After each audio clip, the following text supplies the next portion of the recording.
वर्तमान शिक्षा प्रणाली।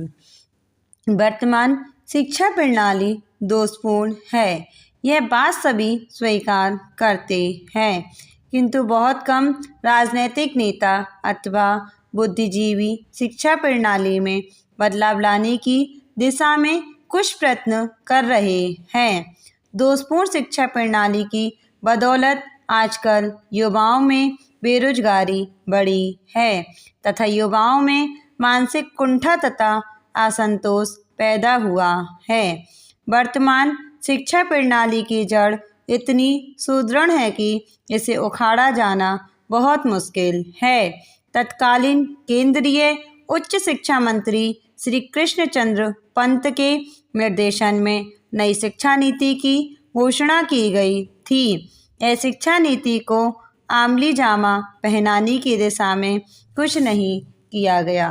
वर्तमान शिक्षा सिर्फ डिग्री व सर्टिफिकेट बटोरने के लिए प्रेरित करती है। इस दिशा में स्वरोजगार के लिए मार्गदर्शन तथा प्रशिक्षण की व्यवस्था नहीं है। वर्तमान शिक्षा प्रणाली किसी छात्र की मानसिक क्षमता, बुद्धि या अभिवृत्ति को अभिव्यक्त नहीं करती है। यह विषयों की पुस्तकों के रटंत तक ही सीमित है। कोई भी विद्यार्थी साल भर कोर्स में लगी पुस्तकों को पढ़ने तक अपना उद्देश्य बना लेता है। परीक्षाओं में कोर्स की पुस्तकों में से सवाल पूछे जाते हैं।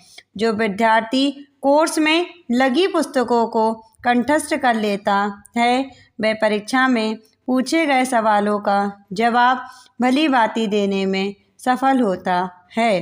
वर्तमान शिक्षा प्रणाली में बुद्धि के विकास पर कम अपितु विषयों के रटने की ओर अधिक ध्यान दिया जाता है। जिस विद्यार्थी को स्मरण शक्ति अच्छी होती है, वह परीक्षा में अच्छे अंक अर्जित करता है। इसी दोषपूर्ण शिक्षा प्रणाली के कारण समझ बुद्धि, व्यवहारिक ज्ञान, मानसिक योग्यता तथा सामान्य ज्ञान रखने वाले विद्यार्थी शैक्षिक करियर की दौड़ में आमतौर पर पीछे रह जाते हैं। अच्छी स्मरण शक्ति वाले, मेहनती किंतु कम सामान्य योग्यता वाले विद्यार्थी आगे बढ़ते जाते हैं। वर्तमान शिक्षा प्रणाली के तहत छात्र सिर्फ डिग्री, डिप्लोमा या सर्टिफिकेट हासिल करना चाहता है। यह डिग्री या डिप्लोमा अथवा सर्टिफिकेट्स नौकरी पाने का एक लाइसेंस माना जाने लगा है।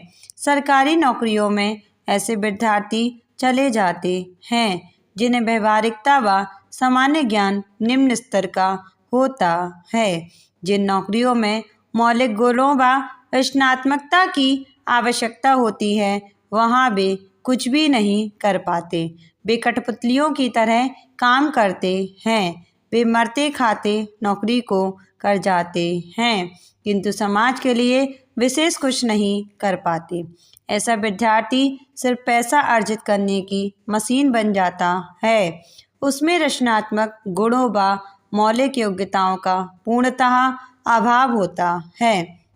विद्यार्थी बिना अभिरुचि व पसंद का ख्याल किए हाई स्कूल, स्नातक तथा स्नातकोत्तर कक्षाओं में विषयों का चयन करते हैं। साइंस में रुचि रखने वाला विद्यार्थी कला विषयों का चयन करते दिख जाता है। जीव विज्ञान में रुचि रखने वाला गणित पढ़ता है तथा गणित विषयों को पसंद करने वाला इतिहास व भूगोल पढ़ता है। अभिरुचि व पसंद के मुताबिक विषय का चयन न कर पाने के कारण वह अपने विषय के प्रति कभी इंसाफ नहीं कर पाता है। वह कभी किसी भी विषय में पूर्णता प्राप्त नहीं कर पाता है। उसकी क्षमताएं, अभिवृत्तियां तथा मानसिकता, योग्यता व बुद्धि अविकसित रह जाती है। वह किसी भी एक क्षेत्र में महारत नहीं हासिल कर पाता है। वह किसी क्षेत्र में ना तो अच्छा बन पाता है और ना ही नई खोज ही कर सकता है। वह डिप्लोमा या डिग्री ही हासिल कर पाता है तथा उसके बल पर नौकरी भी पा सकता है, परंतु वह जीवन प्रसार के अलावा आगे कुछ नहीं कर पा सकता है।